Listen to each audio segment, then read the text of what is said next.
Assalamualaikum warahmatullahi wabarakatuh. Alhamdulillahirrahmanirrahim. Kita akan lanjutkan lagi kajian kita di kitab Hafidah, pembahasan tentang profil atau pengenalan Allah Azza wa Jalla, yakni Tuhan yang berhak untuk disembah.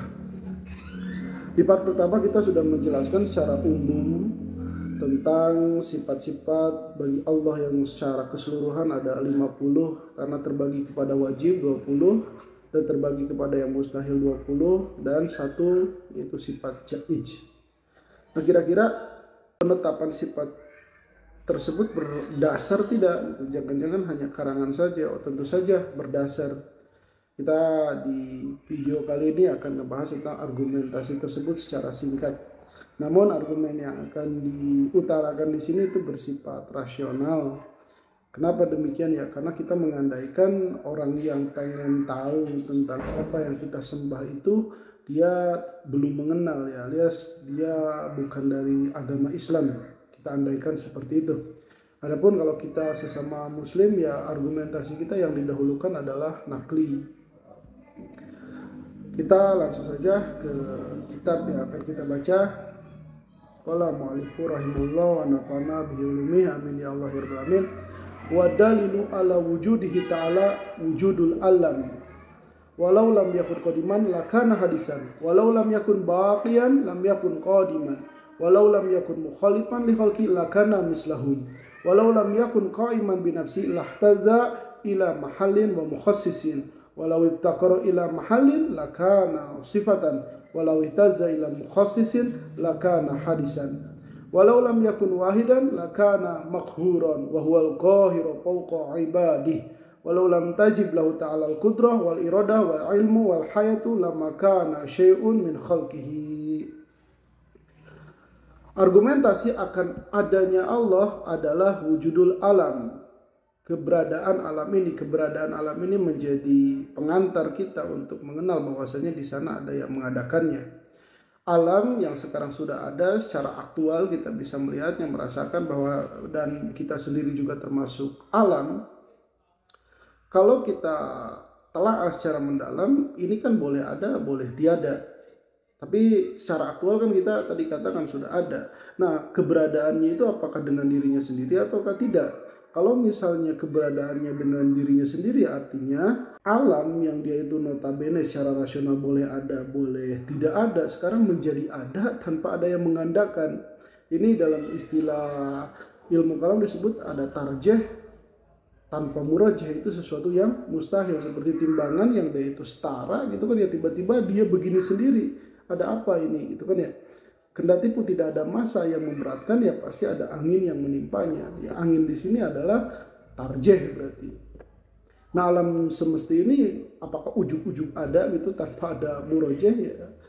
Secara hukum kausal kita melihat hal-hal kecil aja seperti korek ya, ini pasti ada pembuat korek. Nah, alam semesta ini dengan desain yang luar biasa indahnya, apakah dia itu ujug-ujug ada gitu? Nah, ini kan sesuatu yang mustahil gitu, yang mengharuskan di sana itu ada pencipta. Ya, contohnya saya gitu kan, saya ini alam gitu kan ya. Saya secara pribadi ini bertanya kepada diri saya itu adanya itu diadakan atau mengadakan sendiri ya? Saya tidak mengadakan sendiri. Orang tua saya, misalnya orang tua saya diadakan sama siapa? Sama kakek dan yang lainnya. Tidaklah, mereka itu tidak mengadakan diri mereka sendiri. Itu hanya hanya keterhubungan yang sifatnya justru itu adalah tarjih murajih, karena saya itu kan secara rasional bisa saja tidak terlahir dari orang tua saya, tetapi dari orang tua yang lain gitu. Tapi kenapa di sini saya ini menjadi anak dari orang tua saya? Ini karena ada yang menspesifikkan, ada yang menghendaki seperti itu.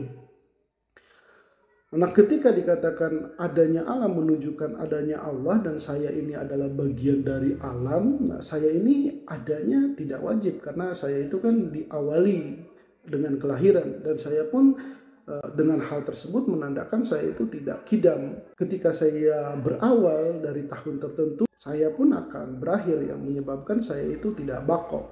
Dan saya sama seperti yang lainnya. Berarti saya itu mumasalah gitu kan ya. Seperti misalnya dengan korek saja saya itu sama dari segi apa, memiliki dimensi. dengan manusia misalnya yang lainnya sama dari segi apa, hayawanun natik, bahkan bentuk-bentuk hidung dan ininya adalah kemiripan. Ya artinya saya mumatsalah. Dan dengan demikian saya itu tidak qiyam binafsi, saya itu qiyamu bil ghair, membutuhkan terhadap yang lainnya, saya itu dependent. Nah, tentu saja alam itu berbeda dengan sang penciptanya, ya harus berbeda dengan sang penciptanya, karena kalau sang penciptanya sama berarti dia bagian dengan alam, sama dengan kita gitu. Itu sesuatu yang mustahil. Nah, ketika kita udah sampai kepada pemahaman tersebut dengan perenungan kita terhadap adanya alam ini, adanya kosmos ini, maka Allah harus bako, harus kidam. Kenapa demikian? Walau lam yakun qadiman lakana hadisan. Karena kalau misalnya tidak dahulu, tentu saja dia hadis. Sama tadi seperti saya memiliki awalan, itu kan mustahil. Walau lam yakun bakian, kalau misalnya Allah itu tidak abadi, ya tentu saja mustahil Allah itu qadim. Pasti Allah itu lam yakun qadiman, pasti Allah itu tidak qadim. Kenapa demikian? Masih sih ada sesuatu itu tidak ada pembukanya, terus ada penutupnya. Ini kan sesuatu yang mustahil. Yang dia itu dikatakan tidak baharu, mengalami perbaharuan dengan ketiadaannya. Jadi kan sesuatu yang kontradiktif gitu. Jadi justru harus awal dan akhirnya itu tidak baru. Beda dengan manusia yang awalnya itu mengalami pembaharuan dengan diadakan dan nanti akan diakhiri dengan peniadaan. Lalu bagaimana dengan ruh? Di awalnya dia itu tidak ada, lalu menjadi ada, kemudian ada terus. Ya itu boleh-boleh saja apabila sang penciptanya menghendaki kepatenan terhadap ruh tersebut. Juga dengan keadaan kidam bakonya mengharuskan mukhalifan li khalqihi, berbeda dengan makhluknya. Kenapa demikian? Kalau misalnya tidak berbeda, pasti keadaan Allah itu mislahum, sama seperti ciptaannya sendiri.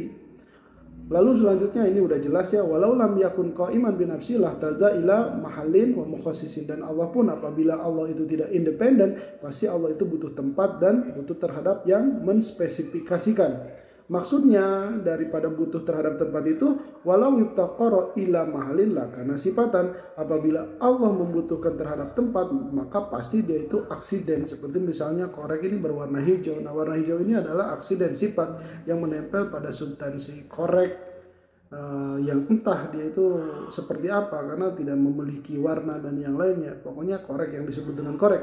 Lalu memiliki spesifikasi hijau berbentuk seperti ini. Nah, ini semua adalah aksiden. Nah, kalau misalnya Allah membutuhkan tempat dalam pengertian seperti yang dijelaskan barusan, ya berarti Allah itu aksiden, itu sesuatu yang mustahil. Berikutnya, lawihtaja ila mukhassisin, dan jika Allah itu butuh terhadap yang menspesifikasikan, lakana hadisan, pasti Allah itu hadis. Misalnya dispesifikasikan seperti saya dengan keadaan seperti ini, lahir seperti ini, di orang tua seperti ini, keadaan seperti ini, ya otomatis saya itu hadis, saya itu baru. Kenapa demikian? Karena kan saya itu sebelum seperti ini ada dalam ranah imkan, ranah kemungkinan, ya saya itu mungkin saja belum lahir, tetapi saya sekarang telah lahir. Saya itu bisa saja menjadi perempuan, tapi nyatanya saya menjadi laki-laki. Nah, dari kemungkinan-kemungkinan tersebut saya udah ada yang menspesifikasikan.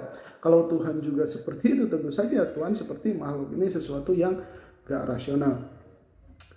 Walau lam yakun wahidan lakana makuran. Yang seperti itu kan tadi harus ada satu-satunya. Kenapa demikian? Karena secara akal pikiran kita, kalau misalnya Allah itu tidak esa, pasti dia itu makuran, terpaksa. Maksudnya terpaksa itu apa? Berbagi kekuasaan. Dalam ranah perpolitikan seperti adanya trias politika atau dewi politik atau apapun itu, yang menyebabkan setiap kuasa itu tidak mutlak, tidak absolut, harus berbagi. Kebijakan sini ditimbang kebijakan sini, kebijakan sini ditimbang dengan kebijakan sini, ya menandakan itu tidak kuasa fullness. Kalau misalnya Tuhan tidak memiliki kebijakan yang totalitas, artinya Tuhan itu banyak, yang menyebabkan itu tidak layak untuk disebut Tuhan. Maka dengan hal tersebut Tuhan itu harus esa, harus satu. Dan Allah pun berfirman, wahwal qahiru fawqa ibadi, dialah yang maha kuasa di atas segala hambanya. Lalu kemudian ke sifat ma'ani, kita sudah tetapkan bahwasanya Tuhan yang kami sembah itu memiliki kuasa, kehendak, pengetahuan, dan hayat. Apabila tidak seperti itu, maka apa konsekuensinya? Walau lam tajib, apabila tidak wajib bagi Allah Ta'ala sifat kuasa, kehendak, ilmu, hayat, lama kana syai'un min khalqihi. Tentu saja tidak ada sesuatu dari ciptaannya. Karena untuk menciptakan sesuatu itu ya harus memiliki kualitas-kualitas seperti itu. Contoh kecilnya ya kita melihat misalnya kitab ini dengan desain seperti ini. Ya otomatis kita melihat orang yang membuatnya ini pasti memiliki pengetahuan tentang desainer. Orang yang misalnya menulis kitab fikih ini, ya otomatis akal kita lazim yang mengetahui bahwasanya orang tersebut pasti memiliki kemampuan untuk menulis kitab fikih. Dan seterusnya ya, memiliki kuasa, kehendak, dan wujudnya kitab ini pun berarti dia memiliki kehendak.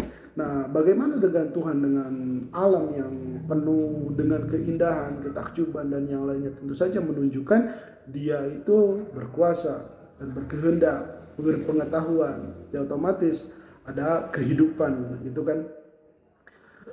Lalu berikutnya memiliki sifat pendengaran, penglihatan, pembicaraan. Kalau misalnya Allah tidak memiliki sifat itu bagaimana? Kalau lam yattasib bisam'i wal basari wal kalami lakana naqisan. Apabila Allah tidak memiliki sifat sama mendengar, melihat dan berbicara, pasti Allah itu kurang ya. Karena akal kita itu hanya bisa mendeteksi ya lawan daripada mendengar tuli. Masa sih tuli kita sematkan ke Gusti Allah ya? Yang paling kuat itu adalah sama, dan ini tidak bertentangan dengan pengakuan Allah Subhanahu wa taala itu sendiri yang Allah mengatakan innahu sami'un basir.